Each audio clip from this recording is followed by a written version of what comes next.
আমাদের ওভারসিজ প্লেয়াররা সবাই আসেননি, দুজন প্লেয়ার এসছেন। বিসিবি টেক ওভার করে একটা জিনিস তো দেয়ার কনফার্ম যে ফাইন্যান্সিয়াল কোনো ক্রাইসিস হবে না। We look behind. গতবারে বিপিএল মাঠের খেলা কিন্তু খুব ভালো হয়েছে, গ্যালারি ওয়াজ ফুল। রাত পোহালেই শুরু হচ্ছে বিপিএল এবং বিপিএলের প্রথম দিনেই মাঠে নামবে চট্টগ্রাম রয়্যালস। শুনবে আসলে চট্টগ্রাম প্রথম দিনেই ম্যাচ খেলছে নোয়াখালীর বিপক্ষে আপনাদের ম্যাচ।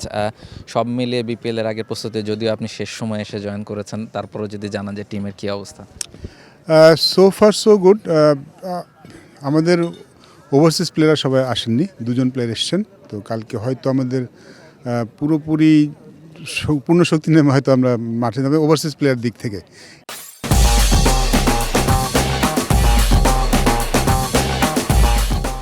এমনি টিমটা তো প্র্যাকটিস করছে, everyone looks like in good spirit. সবাই বেশ মানে উজ্জীবিত কালকে ম্যাচ খেলার জন্য। আশা করি আমরা একটা ভালো ম্যাচ খেলবো। হ্যাঁ, তারপর একটা দুদিন গেলে আমরা মানে আমাদের ফুল এফোর্টটা দিয়ে মাঠে নামতে পারবো উইথ ওভারসিজ প্লেয়ার। সো প্রথম ম্যাচটা হয়তো আমরা সব ওভারসিজ প্লেয়ার পাবো না, এছাড়া বাকি সব কিছু ঠিক আছে। এছাড়া মানে আপনাকে অনেকটা ক্রাইসিস ম্যানের মতোই হঠাৎ করে এসে দায়িত্ব নিতে হয়েছে, তো আপনি আসলে এই ব্যাপারটা কতখানি চ্যালেঞ্জ হিসেবে দেখছেন? আজকে সব কিছু হয়েছে, সো কালকে খেলা। সো আসলে আমি সবাইকে আসলে একসাথে করার চেষ্টা করছি আর কি, যদিও টিমটা প্র্যাকটিস করছে। লাস্ট মোমেন্টে একটা চেঞ্জেস এসছে, বাট আমার মনে হয় পজিটিভ চেঞ্জই হয়েছে। এবং আমি যা দেখলাম ছেলেরাও বেশ আশাবাদী, there in good note. So আমার পক্ষে এইটুকু সময় মধ্যে যেটুকু করা দরকার সেটা করছি, বাট দুইটা দিন সময় পেলে মনে হয় বাকি সব কিছু ঠিক করে ফেলতে পারবো।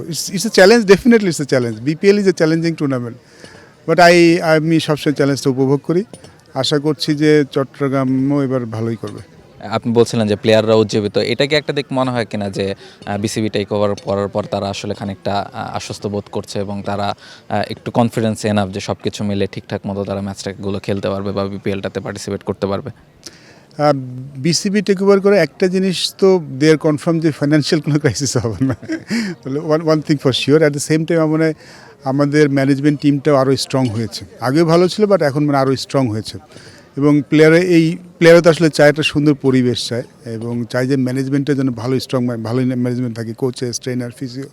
তো সব মিলিয়ে মনে হয় আমার আগেও ভালো ছিল, বাট এখন আরও ভালো হয়েছে। হোয়াট আই ফিল যে তারা এখন খুব খুশি, এবং সবাই এসছে এবং সবাই একটা কথা বলছে, দে আর ভেরি হ্যাপি যে তারা এখন একদম নির্ভর হয়ে শুধু ক্রিকেটটাই খেলতে পারবে, তারা ক্রিকেট টুর্নামেন্টে এনজয় করতে পারবে। সো প্লেয়ারদের দিক থেকে কিন্তু খুব পজিটিভ ভাইব আমি পেয়েছি, হুইচ ইজ ভেরি গুড। আর বাকিটা তো উপরওয়ালার ইচ্ছা। বিপিএল টুর্নামেন্টটাতে আসলে বাকি সব দলগুলি ভালো, মাঠে আসলে একটা আলাদা চ্যালেঞ্জ থাকে, বাট মাঠের বাইরে যতটুকু সাপোর্ট দেওয়া দরকার সেটুকু আমরা দিচ্ছি, এবং প্লেয়ার্স আর ভেরি হ্যাপি, সবাই খুব ভালো।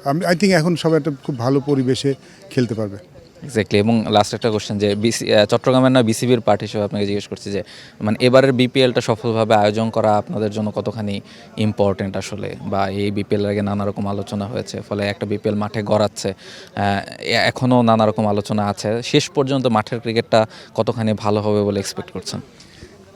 বিপিএলের যখন আমরা লাস্ট 2 ইয়ার্স ধরে দেখেছি, গত বছর কিন্তু দেখেছি বিপিএল শুরু হওয়ার আগে অনেক আলাপ হয়েছে, বিপিএল চলাকালীন অনেক আলাপ হয়েছে, বিপিএলের পরে অনেক আলাপ হয়েছে। বাট আপনি যদি ইফ ইউ লুক বিহাইন্ড, গতবারে বিপিএল মাঠের খেলা কিন্তু খুব ভালো হয়েছে, গ্যালারি ওয়াজ ফুল। খেলা নেই কোনো, আই থিঙ্ক এভরিওয়ান এগ্রি যে গতবার খুব ভালো ক্রিকেট হয়েছে। সো আমার মনে হয় যে বিপিএল যখন হবে এই ধরনের আলোচনা সবসময় আমাদের থাকেই, এর আমার শুনতে হয়। বাট ক্রিকেটটা কেমন হচ্ছে সেটা সবচেয়ে বেশি ইম্পর্টেন্ট। আই থিঙ্ক এবারে ক্রিকেটটা আশা করি ভালোই হবে, স্পেশালি উইকেটটা তো বেশি দরকার, উইকেটটা লুক আফটার করা হয়েছে। সো আমার মনে হয় যে মাঠের খেলাটা আই থিঙ্ক খারাপ হবে না, ভালোই হবে। আর যে কথাবার্তা যেটা হচ্ছে, এটা যত কম হবে তত বিপিএলের জন্য ভালো। বিপিএল করাটা সবসময় চ্যালেঞ্জিং, বিকজ এই জিনিসগুলো আমাদের সবসময় সামনে আসেই। বাট দিন শেষে ক্রিকেটটা কতখানি ভালো হলো সেটা খুব বেশি ইম্পর্টেন্ট আমাদের কাছে, অ্যাজ এ ম্যানেজমেন্ট পার্ট অথবা এক্স প্লেয়ার অথবা যাই বলেন, আমরা চাই ক্রিকেটটা যেন ঠিকমতো হয়। Thank you so much. Habibul Bashar Sumon ছিলেন আমাদের সঙ্গে, এবং তিনি বলছিলেন যে চট্টগ্রাম রয়্যালস আসলে শেষ পর্যন্ত বিসিবি টেক ওভার করেছে এবং তারা আসলে প্লেয়ারদেরকে সেই আস্থার জায়গাটা দিতে যাচ্ছেন যে প্লেয়াররা তাদের যে প্রাপ্য সম্মানী কিংবা যা যা ফ্যাসিলিটিস প্রয়োজন সেগুলো তারা দেবেন। যদিও প্রথম ম্যাচেই তারা 4 জন বিদেশি ক্রিকেটার নিয়ে মাঠে নামতে পারছে না, 2 জন বিদেশি ক্রিকেটার অ্যাভেলেবেল রয়েছেন, তারপরেও তারা ধীরে ধীরে বিপিএলের ম্যাচগুলোতে পূর্ণশক্তির দল নিয়ে মাঠে নামতে পারবেন বলেই আশ্বাসের কথাটা জানালেন হাবিবুল বাশার সুমন। সিলেট থেকে রাহুল রায়, T Sports. For more updates, subscribe to our YouTube channel and click on the bell icon. Follow us on Facebook and Instagram.